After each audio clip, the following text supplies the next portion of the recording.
ஜப்பானியர்களுடைய கலையான கின்சுகி, அதாவது தோல்வியை கண்டு சில நேரங்களில் நம்ம தோண்டு விடுவோம். எதிர்பார்த்தது நடக்கலைன்னா நம்ம உடஞ்சி போயிடுவோம். லாபம் கிடைக்காம நஷ்டம் வந்தால் நம்ம துவண்டு போயிடுவோம். வீட்டில் ஏதாவது ஒரு மரணமோ அல்லது நெருங்கிய நண்பர்களுடைய இழப்போ அல்லது ஏதாவது ஒரு நோயோ நம்மளை ரொம்ப கலங்கடிச்சிடும் வாழ்க்கையில். அதிலிருந்து நம்ம அடுத்த படி எப்படி முன்னேறன்னு தெரியாமல் நம்ம நிலை குலைந்து தடுமாறி நம்ம போயிடுவோம் வாழ்க்கையில். அப்படிப்பட்டவர்களுக்கான ஒரு கலை தான் ஜப்பானிய கலை தான் கின்சுகி அப்படிங்கிறது. கின் அப்படின்னா என்ன அர்த்தம் அப்படின்னாக்கா தங்கம் என்ற அர்த்தம். சுகி என்றால் ஒட்டவை என்ற அர்த்தம். உடைந்த பொருட்களை தங்கத்தால் ஒட்ட வைக்கக்கூடிய ஒரு கலைக்கு தான் கின்சுகி அப்படின்னு பேர். 15ஆம் நூற்றாண்டில் ஜப்பான்லேருந்து சீனாவுக்கு போன ஒரு மன்னர், அவருக்கு ரொம்ப ஒரு தேநீர் கோப்பை ரொம்ப பிடிச்சிருந்தது. அந்த கோப்பையை தன்னுடைய நாட்டுக்கு கொண்டு போகணுன்னு ஆசைப்பட்டார். அப்போது அந்த கோப்பையை அவர் தவறுதலாக என்ன பண்ணிடுறாரு, கீழே போட்டுறாரு. அது உடஞ்சிருது. அவருக்கு ரொம்ப மன வருத்தம் ஆயிடுது.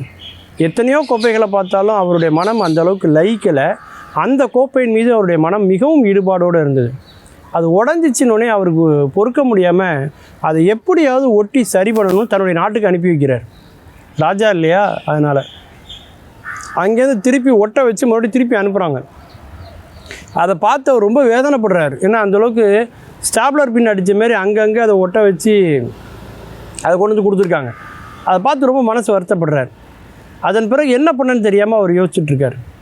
அப்போது அங்கே என்ன பண்ணுறாங்கனாக்கா, வேறொரு முறையில் ஒட்ட வச்சா நல்லா இருக்குமேனு அவர் யோசிக்கும் போது அங்கே இருக்கிறவங்க என்ன பண்ணுறாங்கன்னா, தங்கத்தை பயன்படுத்தி, தங்கம் மட்டுமல்ல வெள்ளி, பிளாட்டினம் போன்ற பல விலை உயர்ந்த பொருட்களையெல்லாம் சேர்த்து ஒரு கலவையாக்கி, அந்த கலவையின் மூலமாக அந்த உடைந்த கோப்பையில் உள்ள ஒரு துண்டு கூட விடாமல் எல்லா துண்டுகளையுமே அவங்க ஒட்ட வச்சிடுறாங்க.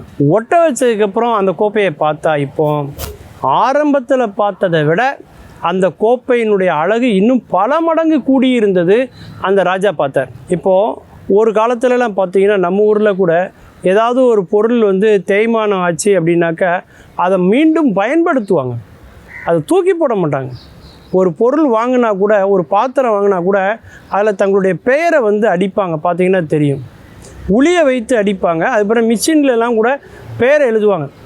தலைமுறையாக அந்த பேர் தொடர்ந்து வந்துகிட்டே இருக்கும். அந்த காலத்தில் மொய் எழுதும் போது கூட பாத்திரங்கள்லாம் கொடுத்தாங்கன்னா அந்த பெயரை எழுதி தான் கொடுப்பாங்க. யாருக்கு பேர் அப்படிங்கிறது எழுதி தான் கொடுப்பாங்க. அப்படி அந்த பாத்திரங்கள் தலைமுறையாக புழங்கப்பட்டதுங்கிறது நம்முடைய மரபில் உண்டு.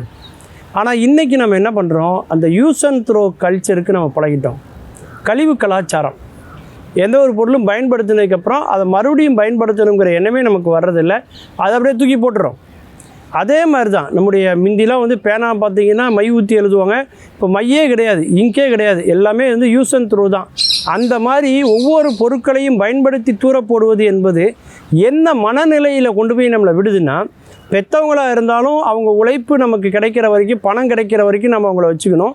அவங்களால நமக்கு எந்த விதத்துலையும் புரோஜனம் இல்லைன்னா அவங்களுமே புரோஜனம் இல்லை அப்படின்னு உறவுகளை கூட ஒதுக்கக்கூடிய ஒரு மனப்பான்மையை இந்த பொருட்கள், இந்த கலாச்சாரம் நுகர்வு கலாச்சாரம் நம்மளை கொண்டு போயிடுது.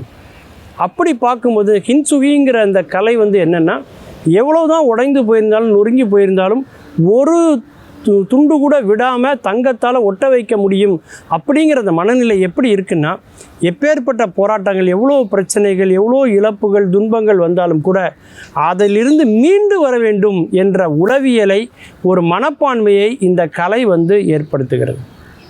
இன்னொன்று, உடைஞ்சது தான் அப்படின்னாலும் கூட அந்த உடைந்ததை அப்படியே ஏற்றுக்கொண்டு அதிலிருந்து அடுத்த நிலைக்கு மனித குலத்தை முன்னேற்ற வேண்டும் அப்படிங்கிற ஒரு தன்னம்பிக்கையையும் நமக்கு தருகிறது இந்த கலை அப்படின்னு சொல்லலாம்.